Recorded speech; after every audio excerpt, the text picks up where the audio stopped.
Loan గా చేశారనేది సమాధానం చెప్పేంత వరకు నేను ఊరుకోను. ఒకవేళ రాజీ అయితే కనుక నేను రాజుని కోర్టు మెట్లెక్కిస్తాను. ఎందుకంటే నన్ను కన్నది నా పేరెంట్స్ అయితే నేను నమ్ముకొని వచ్చాను ఇతన్ని. నా మంచి బాగోగులు నేను చెడ్డ పని చేస్తున్నానా లాగి పెట్టి నన్ను పీకి నువ్వు చెడ్డ పని చేస్తున్నావు అని చెప్పేది ఉండే, లేదా పోలీస్ స్టేషన్ తీసుకొచ్చి చెప్పేది ఉండే. నా ప్రాణాన్ని నా మానాన్ని తీసుకొచ్చి ఎక్కడో బయట కూర్చొని బౌబో అని కుక్కలాగా మరలుతాడు. వాడేం మగాడు, వాడేం హీరో. ఏ రకంగా హీరో అవుతావు నువ్వు? బాధ్యత లానే నమ్మనోడి నువ్వేం హీరో అవుతావు? మళ్ళీ థ్యాంక్స్ అండ్ సారీ చెప్పుకుంటున్నానండి. నా వల్ల మళ్ళీ రోజు ఇబ్బందే ఇది. నేను లాస్ట్ రాజస్థాన్కి సారీ చెప్పినప్పుడే మళ్ళీ మీడియాలోకి రావాలని కానీ, లేదా పోలీస్ స్టేషన్ మెట్లు మళ్ళీ ఎక్కుతానైతే అనుకోలేదు. నిన్న నాకు జరిగిన దాడికి నేను మళ్ళీ పోలీస్ స్టేషన్ మెట్లు ఎక్కాల్సి వస్తుంది. ఇదంతా కూడా ఎక్స్పీరియన్స్ అవ్వాల్సి వస్తుంది. నా లైఫ్లో నాకు జరిగిన అన్యాయానికి నేను ఫైట్ చేస్తున్నాను. అది కొంతమందికి నచ్చచ్చు, కొంతమందికి నచ్చకపోవచ్చు. ఎందుకంటే ఇద్దరు మగాళ్ళ మీద ఫైట్ చేస్తున్నాను. అందులో రాజ్ తరుణ్ కానీ మస్తాన్ సాయి కానీ ఇద్దరు పలుకుబడి ఉన్న మనుషులు, ఇద్దరు డబ్బులు ఉన్న మనుషులు. నేను న్యాయం కోసమే పోరాడుతున్నాను. న్యాయం కోర్టులో ఉంది. కోర్టుని కోర్టులాగా కూడా గౌరవించకుండా పర్సనల్గా అటాకులు చేసి నా మీద దాడి చేస్తున్నారు. ఒంటరిగా ఉన్నాను, ఒక్కదాన్నే. నార్మల్ మిడిల్ క్లాస్ అమ్మాయినే నేను. ఈ రోజు రాజ్ తరుణ్ హీరో అయిపోయి నేనేం చేసినా నడిపించుకుంటుంది అన్న దాంట్లో పట్టపగలు మా ఇంటికి అమ్మాయిలు లాంటి అబ్బాయిల్ని పంపించాడు. మరి అబ్బాయిలు అమ్మాయిలాగా వచ్చారో కానీ వచ్చి నన్ను దారుణంగా అటాకులు చేసిన, ప్రైవేట్ పార్ట్స్ని కూడా ఇచ్చేసి ఎంత హ్యూమిలేట్ చేసి నన్ను గేట్ వరకు డ్రాగ్ చేసుకుంటూ వచ్చారు. పోలీసులు ఆ సెకండ్ రైట్ టైంకి రాకపోయి ఉంటే నాకు ఏమై ఉండేదో కూడా నాకు తెలియదు. చచ్చిపోయానని ఒక సెకండ్ అయితే అనుకున్నాను. అండ్ ఆ విషయం మీద ఫైట్ చేస్తుంటే సంబంధం లేకుండా శేఖర్ భాష వచ్చాడు, ఆ ప్రీతి అనే అమ్మాయి వచ్చింది, అండ్ ఉదయ్ వీళ్ళందరూ కూడా ఎందుకు వచ్చి మాట్లాడుతున్నారో నాకైతే తెలియదు. నా ప్రాపర్టీకి కానీ నా కేసుకు కానీ ఎటువంటి సంబంధం లేని పీపుల్ కేసుకు డైవర్ట్ చేయడానికి మాత్రమే చేస్తున్నారు. అండ్ రాజ్ తరుణ్ పైన నేను మనస్ఫూర్తిగా సారీ చెప్పి ఇదే మీడియా ముఖంగా కేసులు వద్దు అనుకొని తీసుకుందాం అనుకున్న మాట నిజమే. మళ్ళీ ఈ రోజున ఫైట్ చేద్దాం అనుకుంటుంది కూడా నిజమే. ఎందుకంటే వాళ్ళు చేసిన అటాక్కి మాత్రమే నేను డిఫెండ్ అండ్ నేను ఫైట్ చేసుకుందాం అనుకుంటున్నాను. నా పైన దాడి చేశారు, చాలా అసభ్యకరంగా బిహేవ్ చేశారు.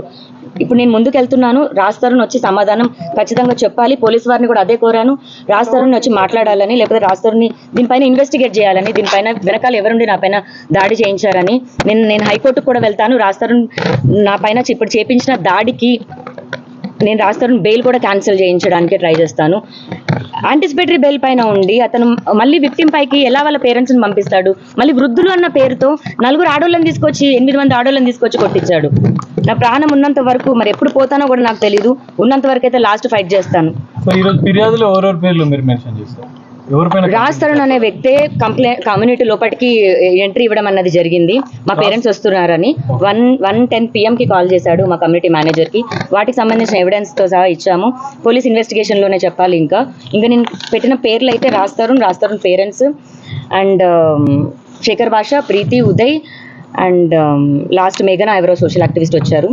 మా కమ్యూనిటీలో తిరుగుతున్న మీడియా పీపుల్ కాకుండా ఎవరైతే ఇంకా అటాక్ చేయడానికి ఎవరైతే వచ్చారో వాళ్ళందరినీ కూడా ఇంక్లూడ్ చేస్తారు. విల్లా గురించి చెప్పేసి అంటున్నారు. అంటే విల్లా గురించే మీరు వాళ్ళు అది ఆక్యుపై చేసుకోవడానికి వాళ్ళు వచ్చారని చెప్పేసి దాని మీద క్లారిటీ ఏంటి అసలు? ఇప్పుడు నేను విల్లా గురించి అయితే మేము విల్లా కొని ఒక 7-8 years అవుతుందండి.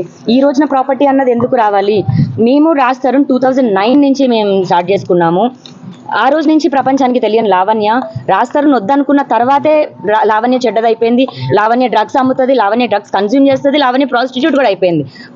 ఒక ఆడదై ఉండి విలేకర్, ప్రముఖ యూట్యూబ్ ఛానల్ విలేకర్ ప్రాస్టిట్యూషన్ అన్న వర్డ్ మెన్షన్ చేసింది. ఈ రిపోర్ట్లో ఆమె గురించి కూడా మెన్షన్ చేశాను. ఆవిడ 40,000 డబ్బులు తీసుకుందండి. ఆవిడ నా దగ్గర ఓన్లీ థంబ్నెయిల్ పెట్టారు వాళ్ళ యూట్యూబ్ ఛానల్లో. లావణ్య మొగుడు ఎవరు, రాజ్ తరుణ్ మస్తాన్ సాయి అని థంబ్నెయిల్ పెట్టింది. ఏంటి పెట్రిషియా నువ్వు ఎలా పెడతావు అలా అని అడిగితే మా బ్యాక్ అండ్ టీమ్ ఇలా వర్కౌట్ అవుతుంది, డబ్బులు కావాలని అనింది. నాకే తినడానికి లేని టైంలో నేను 40,000 ఇవ్వడం జరిగిందండి పెట్రిషాకి. ఇంకా అంటే 2 లక్షలు అడిగింది. ఇంకా ఇవ్వని పక్షంలో ఇదంతా చేస్తుంది. పర్సనల్ గ్రాడ్జ్ పైన వీళ్ళంతా సిండికేట్ బ్యాచ్.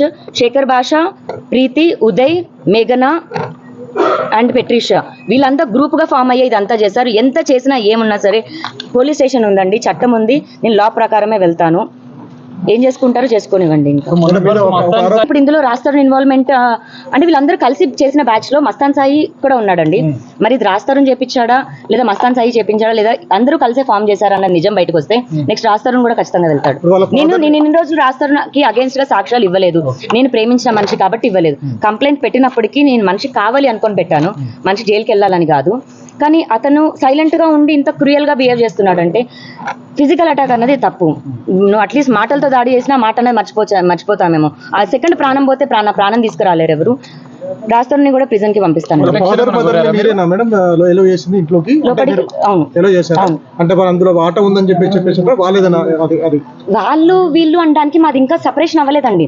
కోర్టు తీర్పు లావణ్య రాస్తారుని విడిపోయారు, లావణ్య రాస్తారుని సంబంధం లేదు అన్నదేం ఇవ్వాల. ఛార్జ్ షీట్ అయింది, ఛార్జ్ షీట్ లో 11 ఏళ్ళు వీళ్ళు సహజీవనం చేశారు అని వచ్చారు. ఇల్లు సంబంధం లేదు అని అయితే లేదండి. అది రాస్తారు. ఇప్పుడు అంటే ప్రాపర్టీ కొన్నాం కాబట్టి ప్రాపర్టీ గురించి, అంటే ప్రాపర్టీ లేకపోతే అంటే లావణ్య తీసుకెళ్తాడా మరి? ఇప్పుడు అంటే ప్రాపర్టీ ఉందని లావణ్య వద్దంటున్నాడా? తల్లిదండ్రులు ఒకటే ఆరోపణ చేస్తున్నారు, అసలు రాస్తారు అమ్మాయి పెళ్లి చేసుకోలేదు, సహజీవనం చేశారు, ట్రక్ పెడ్లరు, అసలు ఆమెకు సంబంధమే లేదు, ఆ ఇల్లు మాదే అని చెప్పేసి ఖండితంగా చెప్తున్నారు. దాని రాస్తారు వాళ్ళ 4 fathers ఇచ్చిన హౌస్ కాదండి అది. రాజ్ తరుణ్ హైదరాబాద్ కి వచ్చిన తర్వాత జీరోతో తన కెరియర్ స్టార్ట్ చేశాడు. అతను కూడా స్టార్టింగ్ డేస్ లో మీ అందరికీ చెప్పడం జరిగింది. ఆ అమ్మాయి ఇనిషియల్ డేస్ లో మేము కలిసి ఉన్నామని, మేమిద్దరం లవ్ చేసుకున్నాము, పెళ్లి చేసుకున్నాము. నాకు ప్రపోజ్ చేసింది అతనే, పెళ్లి చేసుకుంటావని అడిగింది అతనే. దాని తర్వాత మేము ఫామ్ చేసుకున్న మా జర్నీలో వచ్చిన ఇల్లు అది. అది నాది కాదు, రాస్తారుంది కాదు అంటే ఒప్పుకుంటానేమో, కానీ ఓన్లీ రాస్తారుంది అంటే నేను ఒప్పుకోను. ఎందుకంటే బయటికి మగాడెళ్ళి పని చేస్తే ఆడది ఇంట్లో ఉండి పని చేసింది. మీ అందరూ మగాళ్ళు ఉన్నారు, ఇక్కడ 2-3 ఆడోళ్ళు ఉన్నారు. మరి మీ అందరు మగాళ్ళదే ఇల్లులు అయిపోతాయా? మీ అందరు పిల్లల ఇల్లులు కావా? మీ అందరి మగాళ్ళ మీద పేరు మీద ఇల్లు ఉంటే అడిగే క్వశ్చన్ అడిగేటప్పుడు పెళ్లి అన్న సర్టిఫికేట్ అన్నది ఇప్పుడు లీగల్ గా ఇప్పుడు వచ్చిందేమో. ఒకప్పుడు మన పేరెంట్స్ కి సర్టిఫికేట్లు ఎక్కడ ఉన్నాయి, రిజిస్ట్రేషన్లు ఎక్కడ ఉన్నాయి?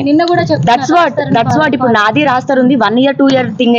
లాస్ట్ 2 years అయితే వేరు. 2009 అండి. మీరు బ్యాక్ చాలా సంవత్సరాలు వెళ్ళాలి. అప్పటి నుంచి మేము ప్రేమించుకున్నాం. ఇప్పుడు నా వయసు 33, 16 సంవత్సరాలు అవుతుంది. అర్థమవుతుందా? మీరు అక్కడి వరకు వెళ్ళండి. నేను అంటే ఆ మనిషిని అంతా నమ్మాను. లేకపోతే ఒక సంతకం పెట్టించుకోవడానికి నాకు ఎంతసేపు? అతను చెక్ బుక్స్ నా దగ్గర ఉంటాయి, సైన్ చేసేసిన చెక్ బుక్స్. ఒక సంతకం పెట్టమంటే పెట్టేవాడు కాదా ఏంటి? అసలు విడిపోతాము అన్న థాట్ ఉండేది కాదు నాకు. ఇలాంటి గొడవలు అవుతాయని థాట్ ఉండేది కాదు. మరి ఆడపిల్లలు రావడం వల్ల, మస్తాన్ సాయి రావడం వల్ల రాస్తారు ఇలా అయ్యాడా? లేదా ఆ ఇల్లు ప్రాపర్టీ మీద మస్తాన్ సాయి ఇప్పుడు చేస్తున్నాడో నాకు తెలియదు. ఆ ఇల్లు ప్రాపర్టీ పైన రాజ్ పేరెంట్స్ కి ఆశ ఉందో కూడా నాకు తెలియదు.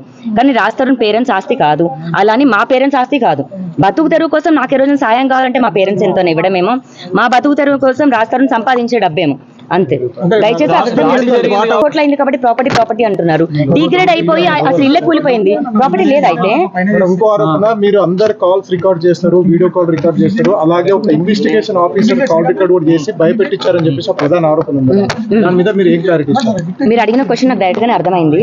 ఇప్పుడు కాల్స్ అన్నది ప్రతి ఒక్కరు చేశారు. అండ్ నా కేసుకి సంబంధించి ఏమో రికార్డ్ ఏమో కానీ సంబంధం లేదు, నాకు అవసరమే లేదు. ఫస్ట్ నుంచి చిన్నప్పటి నుంచి ఎవరు రికార్డ్ చేసుకోరు కదా. అండ్ మీరు ఇన్వెస్టిగేషన్ ఆఫీసర్ కాల్ అన్నది కూడా నేను మస్తాన్ సాయితో కాల్లో ఉన్నానండి. వీడియో కాల్లో మస్తాన్ సాయితో ఉంటాను. ఆ కాల్ అన్నది బయటకు వచ్చింది. అది చేసింది మస్తాన్ సాయి. ఆ హార్డ్ డిస్క్ కూడా పోలీసులకు ఇవ్వడం జరిగింది. అతను కస్టడీలోనే ఉన్నాడు, ఇప్పుడు రిమాండ్ లో ఉన్నాడు. ఖచ్చితంగా అండి. ఇప్పుడు నిన్న జరిగిన దాడి మామూలు దాడి కాదండి. మనిషిగా అసలు నేను క్షమించలేను రాజ్ని. హిట్ టీవీ యాప్, ఇందులో short news, live news, entertainment shows, movies, digital magazines తో పాటు మీ జిల్లా వార్తలను కూడా ఫ్రీగా చూడొచ్చు. ఇంకెందుకు ఆలస్యం? వెంటనే హిట్ టీవీ యాప్ ని డౌన్లోడ్ చేసుకుని ఫ్రీగా ఎంటర్టైన్మెంట్ పొందండి. Hit TV app. Hit TV app.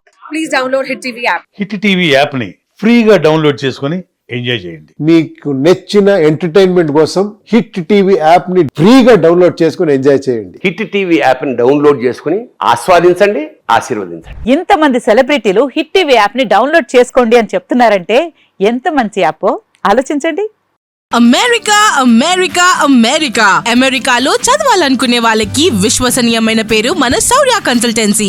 UK లో 1 year masters. UK లో 1 year masters. 2 years work permit up to 5 years visa. Contact Saurya Consultancy. Contact 89851 89851.